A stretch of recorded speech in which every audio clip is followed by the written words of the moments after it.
جب دنیا کی فضا گناہوں، شرک اور ظلم سے تاریک ہو چکی تھی اور عرب کی سرزمین میں خانہ کعبہ، جسے حضرت ابراہیم علیہ السلام اور حضرت اسماعیل علیہ السلام نے اللہ کے حکم سے تعمیر کیا تھا، اپنی معنوی حیثیت کے ساتھ قائم تھا، مگر اس کے ارد گرد قوموں نے بت پرستی کو رواج دیا ہوا تھا۔ ایسے میں اللہ تعالیٰ نے خانہ کعبہ کو ایک ایسا مقام عطا کیا جس کی حفاظت کا ذمہ خود لے لیا، اور اس وعدے کی سب سے زبردست اور عظیم مثال اس وقت سامنے آئی جب یمن کا بادشاہ ابرہہ بن صبح، جو حبشی نسل سے تعلق رکھتا تھا اور سلطنت حبشہ کی طرف سے یمن کا گورنر مقرر کیا گیا تھا، اس نے مکہ کے خانہ کعبہ کو مٹانے کا ارادہ کیا، کیونکہ اس نے یمن میں ایک عظیم الشان گرجا گھر کلیس تعمیر کروایا تھا اور چاہتا تھا کہ عرب کے تمام لوگ اس کی عبادت گاہ کو قبلہ مانیں۔ لیکن عربوں کی عقیدت خانہ کعبہ سے جڑی ہوئی تھی۔ اس گرجا کی تعمیر کے بعد جب ایک عرب نے اس عبادت گاہ کو ناپاک کیا تو ابرہہ کو شدید غصہ آیا اور اس نے عزم کیا کہ وہ خانہ کعبہ کو مٹا دے گا تاکہ لوگ مجبوراً اس کی بنائی ہوئی کلیسا کی طرف رجوع کریں۔ چنانچہ اس نے ایک زبردست لشکر ترتیب دیا جس میں سینکڑوں سپاہی، زبردست اسلحہ اور سب سے نمایاں 13 ہاتھی شامل تھے، جن میں سب سے بڑا ہاتھی محمود کہلاتا تھا۔ ابرہہ نے بڑی شان و شوکت سے یمن سے کوچ کیا اور عرب کے مختلف قبائل کو شکست دیتا ہوا مکہ مکرمہ کے قریب مغنس نامی مقام پر پہنچا۔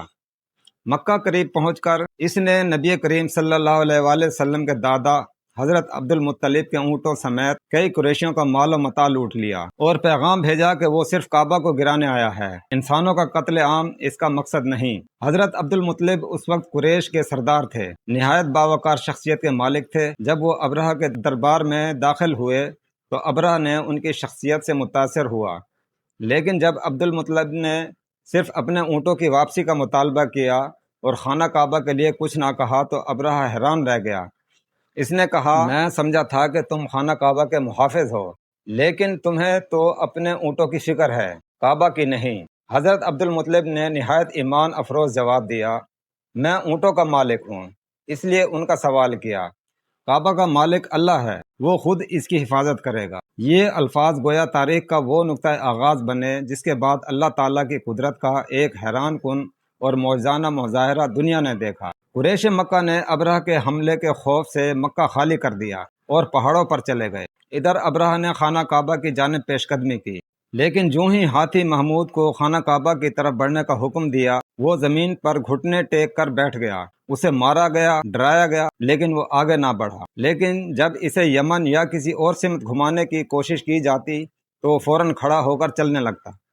یہ اللہ تعالیٰ کی طرف سے ایک ابتدائی نشانی تھی۔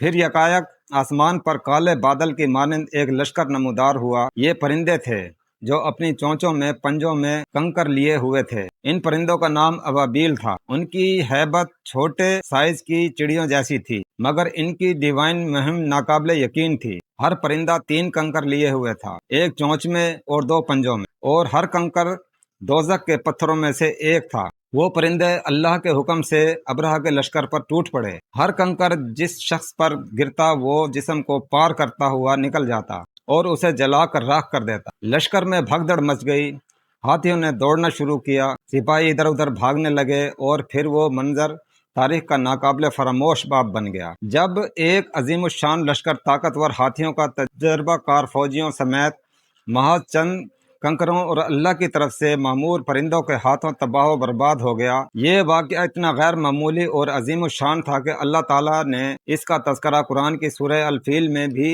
کیا ہے، جس میں ارشاد ہوتا ہے، کیا تم نے نہیں دیکھا کہ تمہارے رب نے ہاتھی والوں کے ساتھ کیا کیا؟ اس نے ان کے چال کو ناکام نہیں بنا دیا اور ان پرندوں کی فوجی بھیجی جو ان پر پکی ہوئی مٹی کے پتھر پھینک رہی تھیں، پس ان کو چبائے ہوئے بھوس کی طرح کر دیا۔ اس واقعے کے اثرات نہ صرف مکہ بلکہ پورے عرب میں محسوس کیے گئے۔ قریش کی شان و شوکت میں اضافہ ہوا، عرب قبائل نے خانہ کعبہ کی عظمت کو مزید تسلیم کیا، اور سب سے اہم یہ کہ اسی سال یعنی عام الفیل میں نبی آخر الزماں حضرت محمد صلی اللہ علیہ وآلہ وسلم کی ولادت بسعادت ہوئی۔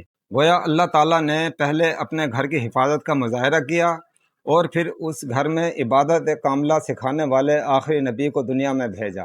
ابرہہ کے لشکر کے بچے کچے لوگ جو زخموں سے چور ہو کر واپس یمن لوٹے، ان میں خود ابرہہ بھی شامل تھا۔ اس کا جسم گلنا سڑنا شروع ہو گیا، جسم کے اعضاء کٹ کٹ کر گرنے لگے اور وہ ذلت و رسوائی کے ساتھ مر گیا۔ یہ عبرت کا نشان بن گیا ان سب کے لیے جو اللہ کے گھر کو مٹانے کا ارادہ کریں۔ واقعہ ابیل ایک ایسا دینی، روحانی اور تاریخی معجزہ ہے جس نے دنیا کو یہ پیغام دیا کہ جب اللہ اپنے گھر کی حفاظت کا ذمہ لے لے تو دنیا کی کوئی طاقت اس کو نقصان نہیں پہنچا سکتی۔ اس واقعے نے نہ صرف خانہ کعبہ کی عظمت کو چار چاند لگا دیے، بلکہ عرب کے قلوب میں نبی آخر الزماں کے استقبال کی فطری تیاری کا ماحول بھی پیدا کیا، اور یہ دن آج تک اسلام کے ماننے والوں کے دلوں کو جھنجھوڑ دیتا ہے کہ جو لشکر پتھروں، ہاتھیوں اور طاقت سے بھرا ہوا، اگر اس کے سامنے ایمان کی طاقت اور اللہ کی مدد آ جائے تو وہ ریزہ ریزہ ہو جائے۔ اور جو اللہ کے وعدوں پر یقین رکھتے ہیں، انہیں ابابیل کی طرح آسمانی تائید حاصل ہوتی ہے۔